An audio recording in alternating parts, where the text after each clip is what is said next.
Good. Hello, my students. So I'm making this video to, you know, um, have a face-to-face conversation with you, so you don't think our class is all about, notes and reading and all of that. Okay. So today I'm going to be talking about pH. Okay. And in the materials I've sent to you, I've talked about pH and what pH means and all of that. But sometimes we'll still have questions about what is the essence of pH in formulation. And the essence of pH in formulation is to make sure that your ingredients are stable at your final product pH. Okay, so for example, when I started skincare, I struggled a lot with pH of products. I had no idea what pH was. All I knew is that I had active ingredients in it and it should work. That is something that a lot of us also have experienced, I'm sure. And then you make a product, you put in all the ingredients you think are, effective, but then at the end of the day, your product is not effective. Here's why. Let me start by saying with butters. So with body butters, they are anhydrous products. They do not require pH. They are pH. They're not sensitive to pH. So you can put in as many butters as you want and oils as you want, but it's not going to have any effect on pH because they are alcohols.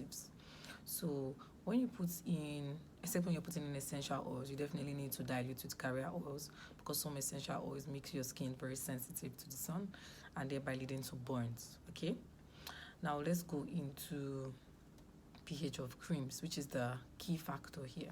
So with butters and oils, pH doesn't really matter as long as you're using products that are compatible in terms of texture and color and fatty solubility and all of that for butters. Okay, but for creams, for example, so most times when you're mixing creams, you are now a formulator in the making, so you're no longer an amateur. You shouldn't create a product like an amateur. That is why you're taking this class.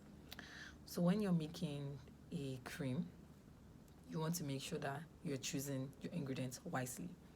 And at this point, you've understood that you need to have certain things in mind before formulating products. So if you haven't seen that part, I'm going to remind you in this video. You want to make sure that you know the skin type you're working with or a general skin type.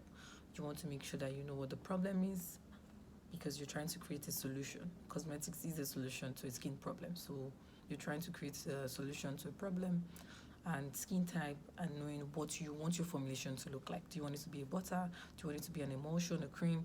Do you want it to be an oil and so many serums and all of that? Okay, but what I'm about to tell you is something that is very, very important in formulation, and this is going to determine if your product is going to be active or not. So when you make a product, you're choosing actives. I like to limit my actives to at least 3, highest 4 if I want to go overboard. Okay, but when you're choosing these actives, remember you're going to look at solubility. Most times you're encouraged to choose products that have similar solubility, that is water soluble and oil soluble. But in a case whereby you can't do without those, you want to, use certain powders. You want to understand what the pH of this powder is. So when you're creating your formulation, you have an idea you want to deal with skin lightening. Of course, you want to go for those skin lightening powders. You want your product to be moisturizing. You want to look at emollient. You want to look at powders like allantoin. You want to look at panthenol and DNB panthenol. You want to look at that, okay? So when you choose your ingredients, you want to look at their solubility. You want to look at their stability and their pH. pH stability is very important in formulation.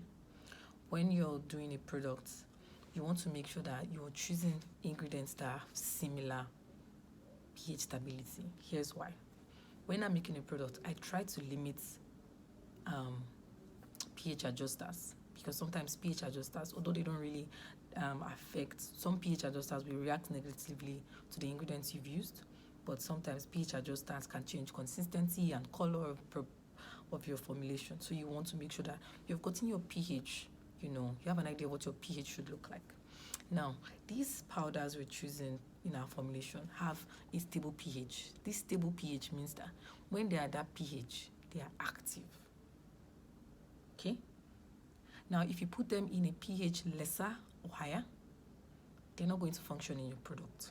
So you're mixing a lightening cream and you're using alpha butane and your pH is at 6. Why? Alpha butane powder is stable at a pH of 3.5 to 6. So it will be stable at 6. You're using the powder like Gigabyte and your pH is 3.5. It's going to be stable. But if you're making a product using niacinamide and your pH is at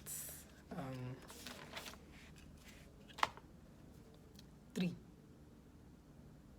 it's not going to be effective. Niacinamide is stable between 6 to 7.5.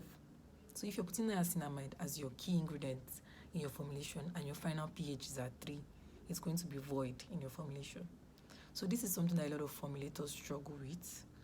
You make products, use expensive ingredients, but your final pH, are you checking your final pH? Final pH should be consistent with the pH stability of the ingredients you are choosing. So when you're selecting your powders, this is something you want to consider: the stability, the pH stability of your product. Okay? So because personally I'm not really a fan of buffing up and balancing pH, when I'm choosing my powders or actives, I want to make sure that they are at similar levels. Things like your base cream, cetyl alcohol, and your oils do not affect pH of products, but things like preservative, fragrance, actives, and sometimes your humectants can affect pH of your product. So those are things that you want to look out when you are formulating your product. Okay? All right.